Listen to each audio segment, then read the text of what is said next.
Dear participants, welcome to the first of the medical webinar series presented to you by the Global Healthcare Travel Council and Nearis University. The webinar is broadcasted live on the official YouTube channel and will be recorded for future use. My name is Mustafa Alas and I will be moderating this session of the medical webinar series. In today's webinar, our speaker is Associate Professor Dr. BURCU ÖZBAKIR from Nearis University. She will be delivering her presentation to us about the recurrent implantation failure in IVF. Now I would like to invite Associate Professor Dr. BURCU ÖZBAKIR onto the screen. Professor, Hello. Please introduce yourself to our audience and we are looking forward to listen to your presentation. I'm Dr. BURCU. I have taken my first primary education of medical university in Cerrahpaşa Medical Faculty, English Medicine Department, and then specialized on obstetrics and gynecology in Çukurova University, obstetrics and gynecology department. And I have taken my superior education on IVF treatments in the UK, in the University of Bristol. So I am trying to give the IVF patients the best treatment modalities and options that we can give and make them complete their families, of course. Now, I will wish to talk about a very important subject today. When the patient gets pregnant, everyone is happy and no one asks about anything. But when the patient does not get pregnant, then everything is a problem. Every single step might seem to be a problem. Actually, I will talk about the implantation failure patients and the potential causes of the implantation failures and what we can do about it. So it's a very important issue, I suppose. How the embryos are lost. 30% are lost at the pre-implantation stage, so we don't see that beta-HCG positivity any. 30% is beta-HCG positive, but we don't see a missed period, so the patient starts to bleed and we cannot stop it. And 10% is lost after the missed period, what we call is abortion or miscarriage. And 30% is continuing pregnancy. Actually, we're losing 70%. So it's a very, very important issue that what we can do better to get a better result, because there are things that we can do. So what is the reproductive failure? The first one is the failure to conceive. So that's the infertility. The second one is repeated failure of implantation in IVF. That's also a reproductive failure of the patient. And recurrent miscarriages are the third group of reproductive failure. So implantation itself is the evidence of the gestational sac, a healthy gestational sac in the endometrial cavity. So what do we call it? Unsuccessful implantation. The beta-HCG is negative, so there is no implantation, 30%.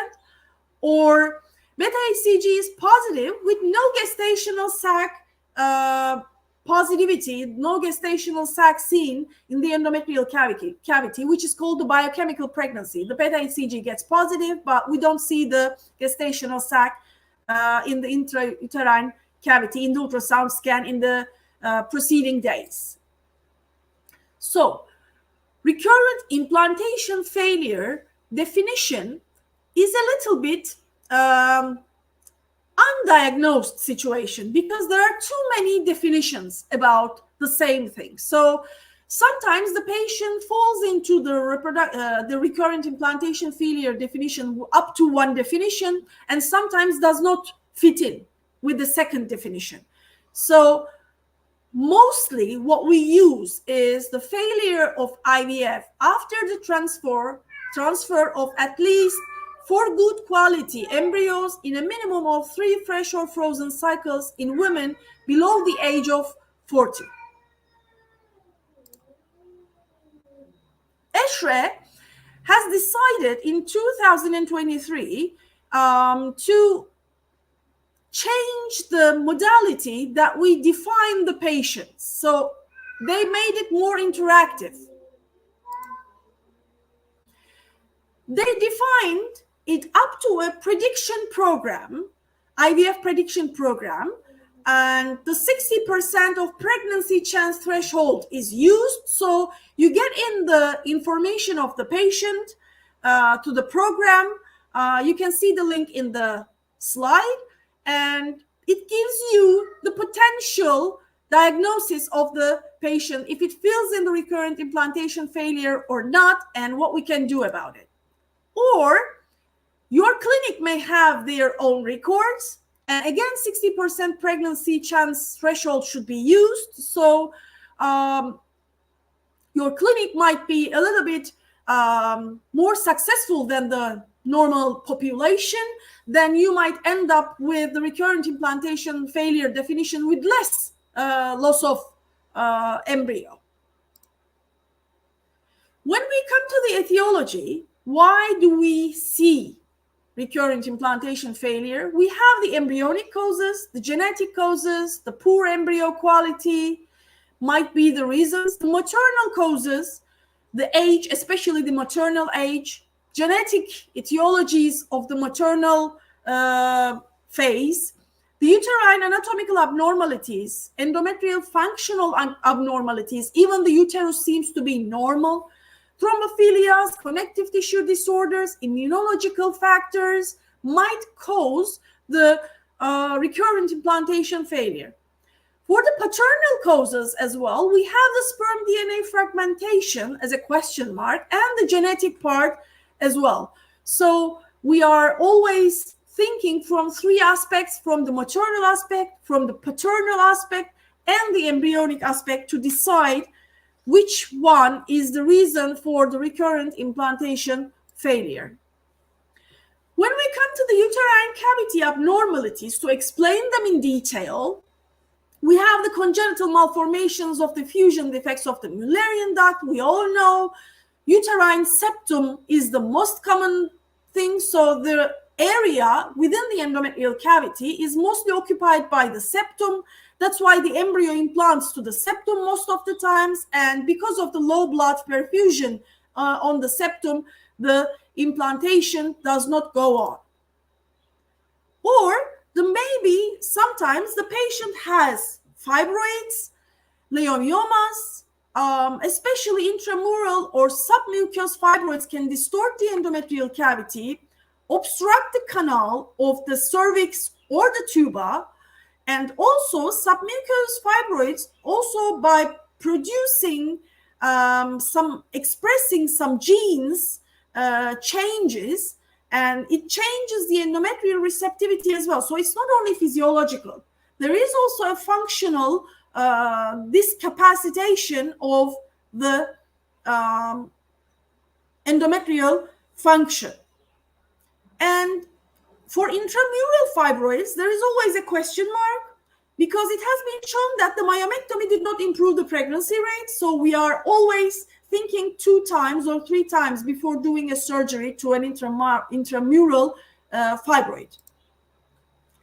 Polyps are also another uterine cavity abnormalities. It might interfere with the sperm transport, the embryo's movement before the implantation, or it might affect, again, some growth factors and some chemicals, implantation markers, expression changes. It has been shown. So the polyp, not only physical, but also affecting the physiology of the implantation, decrease the chance of pregnancy. The endometrium, besides the anatomical abnormalities that might affect the function of the endometrium as well, we also have completely functional abnormalities. Thin endometrium is a problem. What is thin? It is a little bit not concluded issue, actually. Some guidelines accept it as 7 millimeters, some guidelines accept it as 6, sometimes accept it as 8. So I put in the slide 4 to 7 millimeters is well accepted as thin endometrium. It is showing the poor epithelial growth and vascular development. And it has been shown that if the endometrium is less than 7 millimeters at the day of embryo transfer, the clinical pregnancy rate will be lower than the general population. Endometritis is another issue. It is very common and popular in between the recurrent implantation failure patients, especially when the patient does not get pregnant for 3 times of IVF trial or 4 times of IVF trials. And then we do take endometrial biopsies because the patient wants us to do something. We'll talk about what we can do and what is valid or what is cost effective to be done. It's 42% in recurrent implantation failure patients. And the most important problem is the chronic one, chronic endometritis, which causes inflammation, which is defined as the plasma cells diagnosed in the endometrium by the pathologist. Adenomyosis, the myometrial tissues having the endometrial tissue residues inside, is a problem because it affects the endometrial receptivity as in regular endometriosis as well. So implantation might be lower in adenomyosis patients, even though we don't have too much choices of treatment. We should inform the patient that the chance of pregnancy is not this percentage, but that percentage before doing the embryo transfer, so the patient will not get a false hope. Intrauterine adhesions, of course, may affect the implantation. We all know polycystic ovarian syndrome has been shown to affect the uterine receptivity as well. It's not only the anovulation problem, but also affects the endometrium function. Immunological and thrombophilia is also very popular within the patients with recurrent implantation failure because the patient wants to do some blood tests, and it has been shown that both of them are related with implantation failure and habitual miscarriages. The maternal age, as I said, is important because of the diminished ovarian reserve, the high risk of oocytes being the aneuploidy, so causing the baby to have chromosome number abnormality because of the mother is the main issue, but also mutations in the mitochondrial DNA or dysfunctional cytoplasmic factors increase the risk as well. It should be kept in mind. It's not only the chromosome, it's not only the DNA in the nuclei. And the genetic material is important because the male or female, if has a chromosome number abnormality, then the embryo will have some problems, may have some problems as well. Or sometimes the male and female karyotype is completely normal, but the gametes or the embryos are abnormal. This might be seen as well, because we always see de novo mutations or aneuploidies in normal chromosome number patients as well. Poor embryo quality. Whatever we do, sometimes we cannot end up with good quality embryo in a patient, which decreases the chance of pregnancy for that patient as well. In older patients, we can say that the mitochondrial DNA and aneuploidy is the reason, but sometimes it's the culture itself. Absence of HLA in the culture media, for example, or some growth factors might increase the implantation rates. And sometimes the culture system suboptimal components might affect the result as well. So we should look at the laboratory as well when we are thinking about the implantation failure, especially when there is poor embryo quality. You should check all the other cycles in that period of time and the percentage of pregnancy in that clinic at that period of time to understand this. Of course, I will not talk about the embryo evaluation, but the embryo evaluation has many steps. we are checking the cell number, we are checking the quality and the sizes of the cells and extra materials that are seen around the cells or inside the cells are giving us some clues about the embryo quality. Sometimes we do everything and the embryo is very good, but the transfer is not good. So acute anteversion or retroversion of the uterus changing angles, cervical stenosis before not known may result in difficult transfer. Stiff catheters may ease the procedure, but we should know that the stiff catheters increase the bleeding risk and it's a trauma. So it decreases the chance of pregnancy rather than the soft catheters. And cervical manipulations is very important because if you touch the cervix a lot, then you will end up with uterine contractions, which will expel the embryo. So we don't want to touch the area too much. The volume and the constitution of the transfer medium should be within the normal range. To give it more than normal, to give it less than normal, or to design new protocols may decrease the chance of pregnancy. And transferring embryos within the 1 centimeter below the fundus, the tip of the uterus, or touching the uterus endometrial cavity may end up with uterine contractility increase, which will lead to a non-pregnant patient. And we also have the endometriosis itself, the hydrosulfings, the fluid inside the hydrosulfings may affect the embryo formation and the embryo survival as well.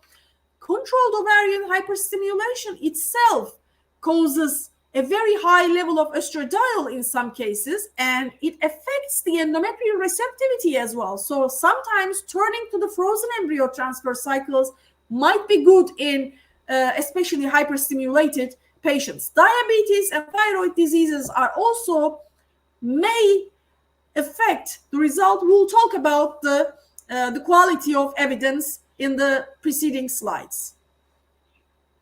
So we are taking a careful history taking and evaluate the records. We are doing a precise general and pelvic examination. Hemoglobin A1C might be done. Thyroid function tests for the thyroid disease can be done. Polycystic ovarian syndrome can be evaluated via the ultrasound and some hormone analysis. Hyperprolactinemia can be evaluated by doing prolactin. Hysterosalpingography, 3D ultrasound, laparoscopy, sometimes hysteroscopy is advised to the patients. The patients are done immunological and thrombophilic screening tests. And sometimes the patient is done endometrial biopsy, karyotype, sperm DNA fragmentation index, and some basal hormone analysis to evaluate the ovarian reserve of the patient as well. So there are many things that we do already in the investigation. But are they all actually needed? ESHRE has reevaluated the investigation and have decided that female lifestyle factors are very important. Smoking. If smoking, should quit smoking. If using alcohol, even a social drinker should quit alcohol consumption. BMI is very important. Obese patients should lose a little bit of weight. Coffee consumption, caffeine consumption, and medical drugs that the patient is on as has not been evaluated yet might affect the pregnancy as well. So they advise us to reevaluate the patient's history again. And genetic factors is advised for karyotype screening both for female and male partners.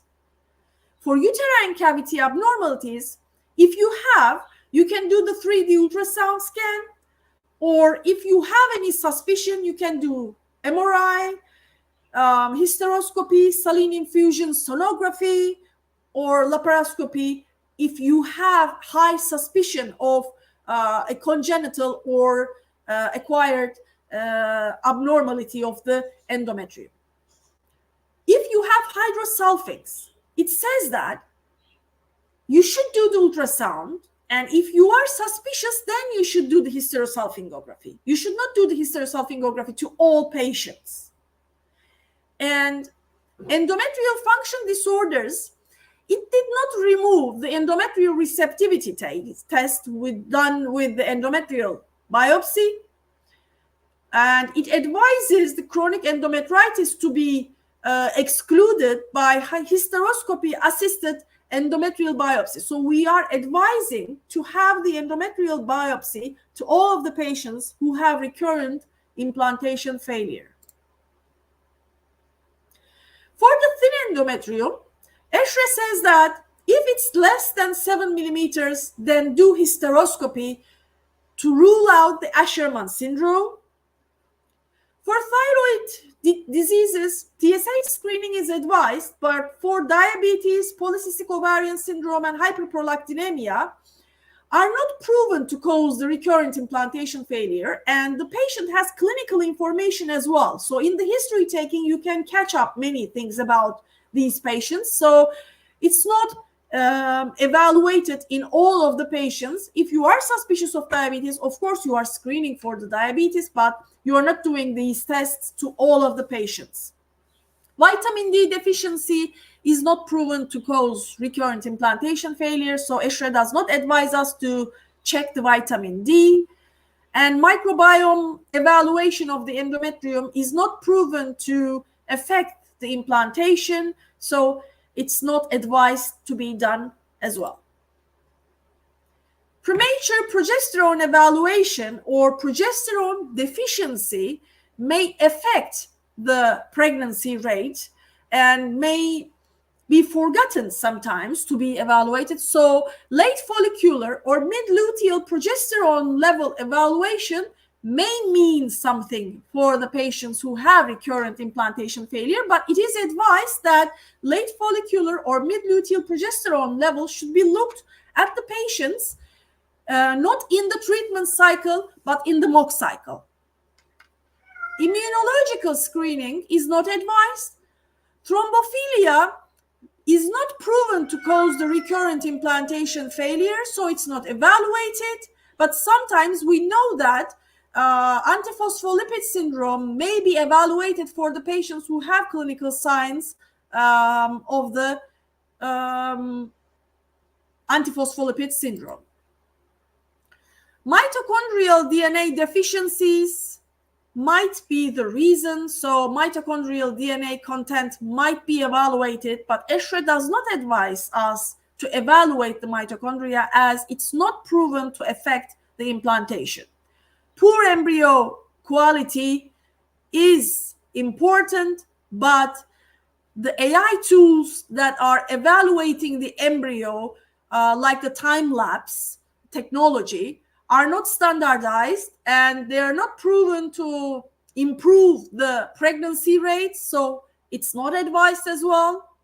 For male lifestyle factors, again, smoking, alcohol, high BMI, coffee consumption, and the drug usage should be evaluated. That is effective. And for the sperm chromosomal abnormalities, I know that sperm fish or sperm DNA fragmentation test is very popular, but actually it's not proven to cause the recurrent implantation failure. That's why ESHRE says that it's not worth evaluating. When we come to the treatment, we have the disease, we have put the diagnosis, what we should do. For the fibroids, if there is no cavity distortion and it is less than 3 centimeters, so you don't need to do the surgery. So we don't do surgery to all fibroids that we diagnose, because sometimes you give harm more than you give treatment. If there is cavity distortion or the fibroid is 4 centimeters or more, then you do myomectomy. And the pregnancy rates in this group increases after the surgery. Polyp. If the polyp is over 2 centimeters, hysteroscopic polypectomy always increases the pregnancy chance. But if it's less than 2 centimeters, it's still controversial. But we should keep in mind that when there is polyp in the endometrial cavity, the chronic endometritis risk of 46%, that group, that was a very high group, seem to be together in double of the cases. So we should keep in mind that if we have polyp, doing a biopsy to the patient and in the meanwhile removing the polyp may sort the problem out and may lead you to the new diagnosis of endometritis. If we have a cavity pathology, of course we will do hysteroscopy. Endometrial scratching is controversial, no known mechanism. It might affect the result, but it's not proven so yet. Antibiotics for chronic endometritis, not proven to be effective.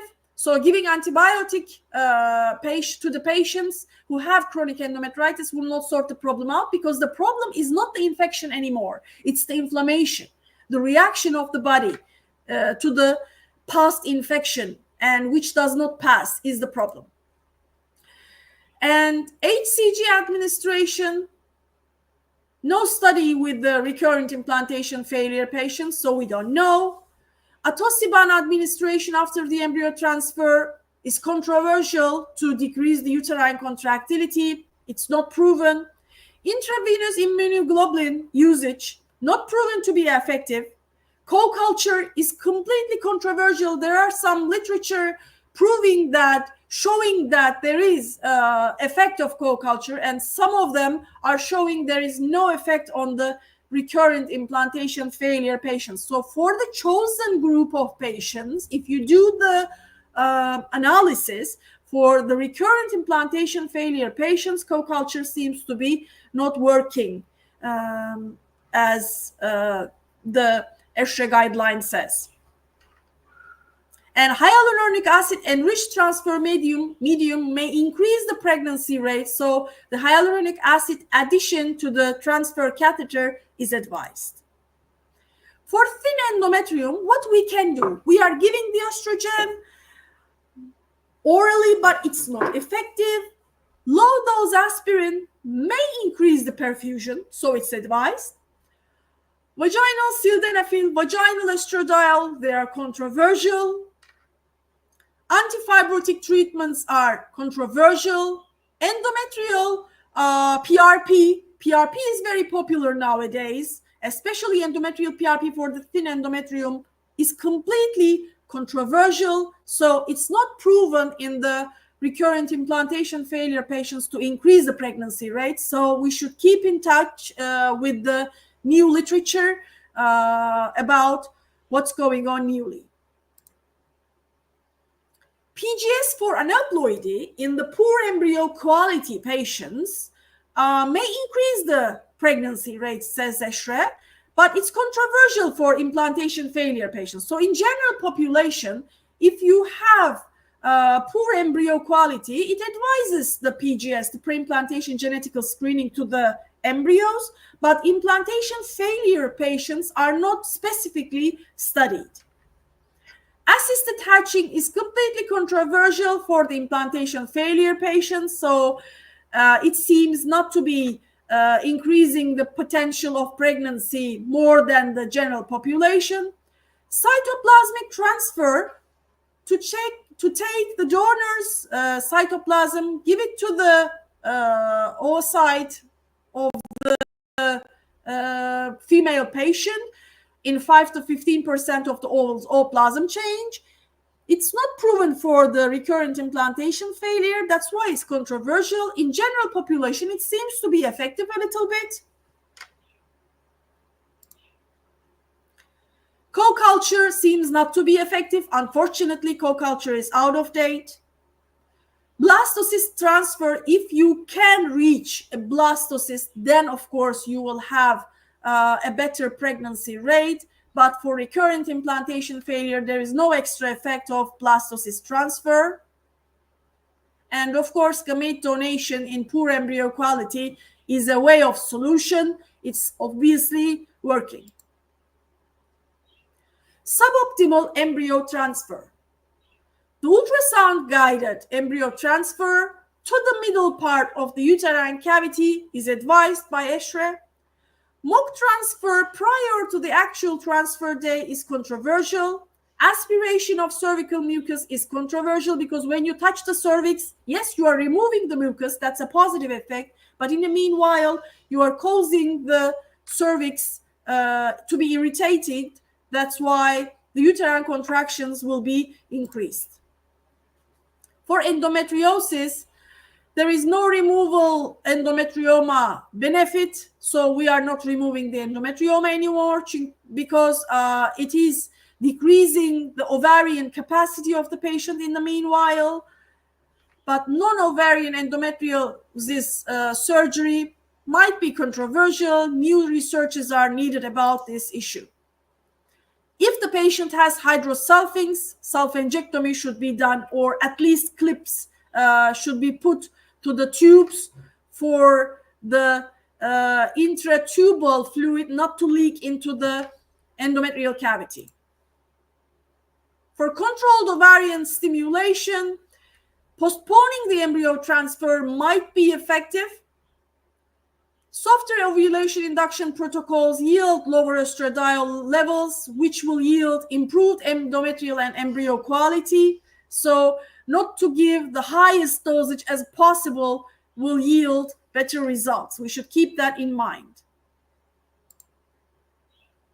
For immunological factors, intravenous immunoglobulins not proven, glucocorticoids and aspirin may be helpful in autoantibody positive patients. So autoimmune disease patients may be having positive effects of glucosteroids, glucocorticosteroids and the aspirin, but the rest of the group, it's not effective. Low molecular weight heparin to all of the patients is completely controversial. It should be spared for the patients with thrombophilia.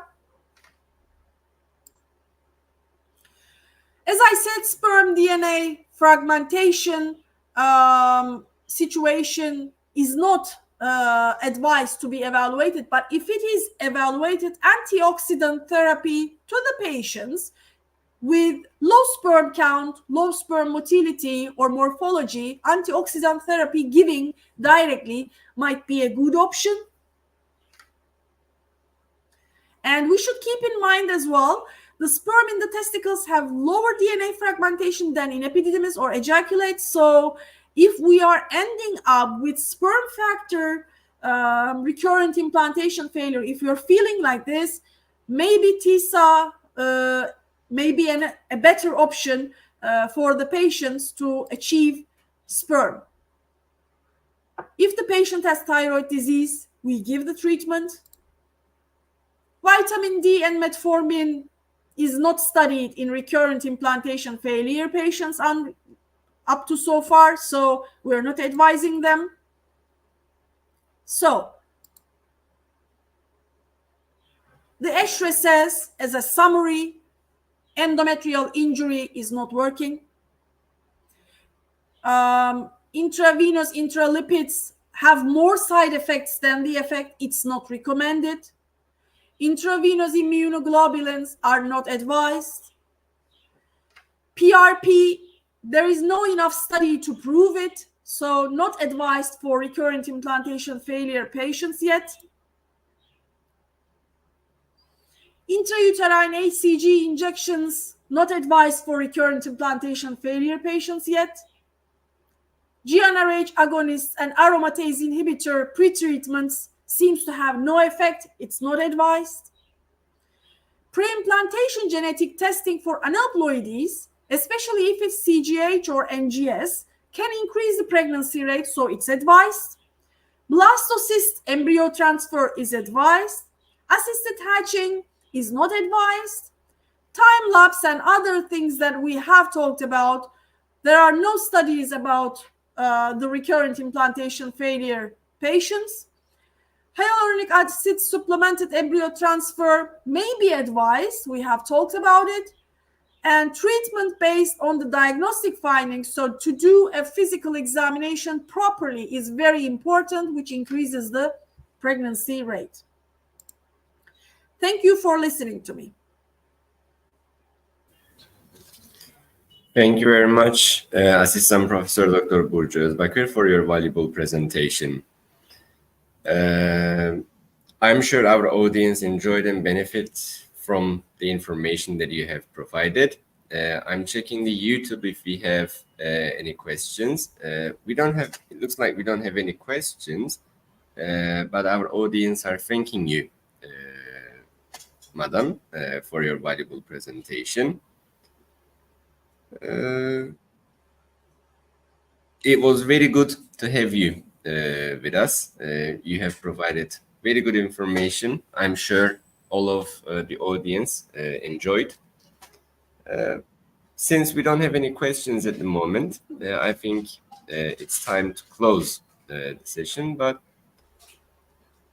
yes, these are the thank you messages received from the audience. I thank them as well. Okay, since we don't have any questions, I would like to end this session for now. Please be informed that our upcoming event will be held on 22nd of January 2025. The topics of discussion will be hybrid workshop series on sustainable development goals with emphasis on 3 pillars, health, tourism, and environmental pillar. Many thanks for your participation today, and we wish to meet you in the upcoming event. Until then, we wish you good and healthy days. Thank you very much.